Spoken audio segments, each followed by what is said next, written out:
અડાજણમાં hotel સંચાલક પાસેથી G20ના ટેન્ડરના નામે 28 લાખ પડાવી છેતરપિંડી કરનાર નકલી અંડર કવર એજન્ટને પોલીસે જૂનાગઢથી ઝડપી પાડ્યો હતો। લોકો સાથે છેતરપિંડી કરવાના અનેક કિસ્સાઓ સામે આવી શકે છે।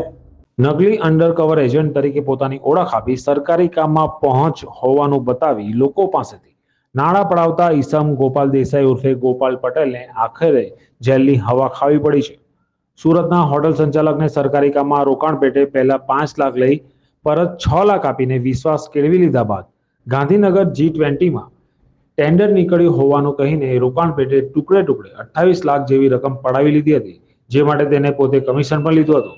જો કે રકમ પડાવી લીધા બાદ આ નકલી અંડરકવર એજન્ટ ગાયબ થઈ ગયો હતો, જે અંગે અડાજણ પોલીસ મથકે ફરિયાદ નોંધાતા પોલીસે તપાસ હાથ ધરી હતી, જેમાં ગોપાલ પટેલ છેલ્લા 8 મહિનાથી ગોવા, કાશ્મીર, બેંગ્લોર નાસ્તો ફરતો હતો। આખરે પોલીસે ઠગબાજને જૂનાગઢથી ઝડપી પડ્યો હતો। સામે આવેલી હકીકત પ્રમાણે ગોપાલ પટેલે આ રીતે અનેક સાથે છેતરપિંડી કરી હોવાની શક્યતા છે।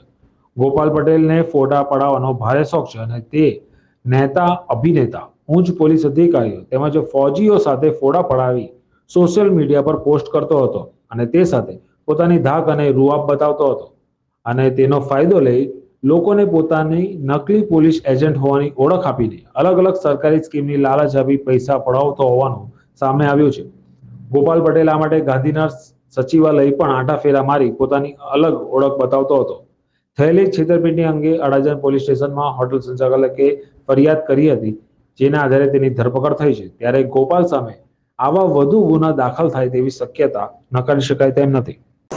આ કામે અડાજણ પોલીસ સ્ટેશનમાં 420નો ગુનો દાખલ થયેલો છે અને એની અંદર આરોપી છે ગોપાલ અર્જુનભાઈ પટેલ, એને પકડેલ છે। એની અંદર એ પોતે સરકારી કામોનો જાણકાર માણસ છે અને પોતે અમે સરકારી કામો કરી આપીશું એમ કરીને લોકોને વિશ્વાસ આપે છે અને લોકો પાસેથી પૈસા લઈને એના કામો કરવાની એ પેરવી કરે છે ખોટી રીતે।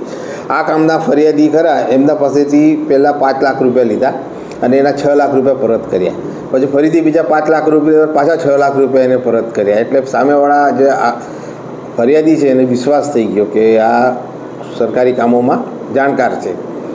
પછી એને બીજા ટુકડે 28 લાખ રૂપિયા જેવા લીધા અને પછી એને પૈસા આપ્યા નહીં।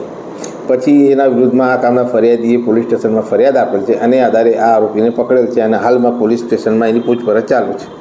સાહેબ, એની એક એમો હતી કે ગાંધીનગર સચિવાલયમાં પહોંચી હતો તો લોકો સાથે ફોટા પડાવી લેતો હતો। એની એમો એવી જ છે કે સારા અધિકારી હોય ને અત્યારે કોઈ પણ અધિકારી મળ્યો ને હાથ મળે તો કોઈ સામે એનો માણસ હોય ફોટો પાડી લે, બરાબર, અને પછી લોકોને બતાવે કે જો મારે આ અધિકારી હાથે ઓળખાણ છે, મારે આ અધિકારી હાથે ઓળખાણ છે, એ પ્રમાણેની એમો છે।